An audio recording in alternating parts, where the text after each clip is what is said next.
నమస్తే, welcome to universal talkies.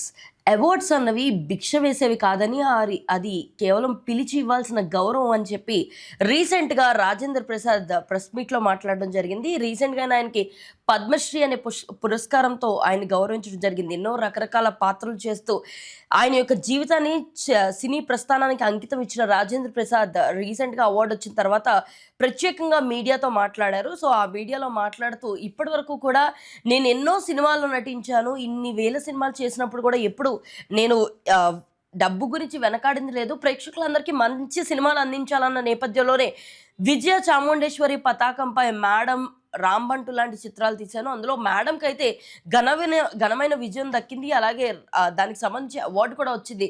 ఆ award ప్రతిపాదన కూడా ఏఎన్ఆర్ గారే ముందుకు తీసుకొచ్చి ఆ సినిమాకి ఖచ్చితంగా అవార్డు రావాలని చెప్పేసి నామినీస్లో కూడా మమ్మల్ని నిలబెట్టారని, ఖచ్చితంగా ఆ అవార్డుకి రీజన్ ఏఎన్ఆర్ అని చెప్తూ, రాంబంటు తీసిన తర్వాత మాత్రం నేను ఇకపై సినిమాలు తీయకూడదని నిర్ణయించుకున్నానని, అన్నపూర్ణ పక్కన అరెకరం కూడా అమ్ముకోవాల్సిన పరిస్థితి నాకు రాంబంటు వల్ల వచ్చిందని చెప్పేసి ఆయన తెలియజేశారు.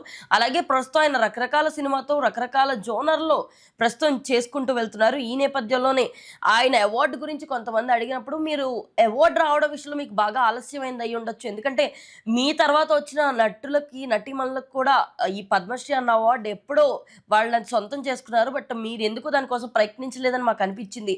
అప్పట్లో ప్రధానిగా ఉన్న పివి నరసింహారావు ద్వారా మీకు ఎల్లుండుంటే అవార్డు వద్దురేమో కదా అని చెప్పి చాలామంది సూచించారని. కానీ అవార్డు అన్నది వాళ్ళు పిలిచి ఇవ్వాలి తప్ప మనం అడుక్కుంటే వచ్చేది కాదు అని చెప్పేసి ఆయన ఇలాంటి వ్యాఖ్యలు మీడియా తరపున చేయడం జరిగింది. అలాగే ఆయన ప్రత్యేకంగా ఈ విషయం గురించి మాట్లాడుతూ, ప్రజెంట్ అయితే నేను క్వీన్ గన్ మురుగన్ అనే పార్ట్ 2లో చేస్తున్నానని, ఆల్రెడీ దానికి పార్ట్ 1 వచ్చింది అండ్ రానున్న రోజుల్లో 3-4 సీక్వెల్ కూడా రాబోతున్నాయని, అలాగే ఇంకొక సినిమాలో నేను వెంకటేశ్వర స్వామి పాత్ర కూడా చేస్తున్నానని చెప్పుకుంటూ వచ్చారు.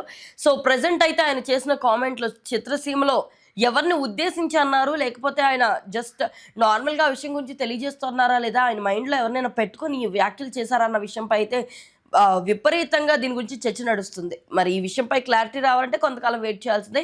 మరి రాజేంద్ర ప్రసాద్ చేసిన ఈ కామెంట్స్ పట్ల మీ ఒపీనియన్ ఈ కామెంట్ సెక్షన్లో తెలియజేయండి. అండ్ మరిన్ని అప్డేట్స్ కోసం యూనివర్సల్ టాకీస్ని ఫాలో అవ్వండి.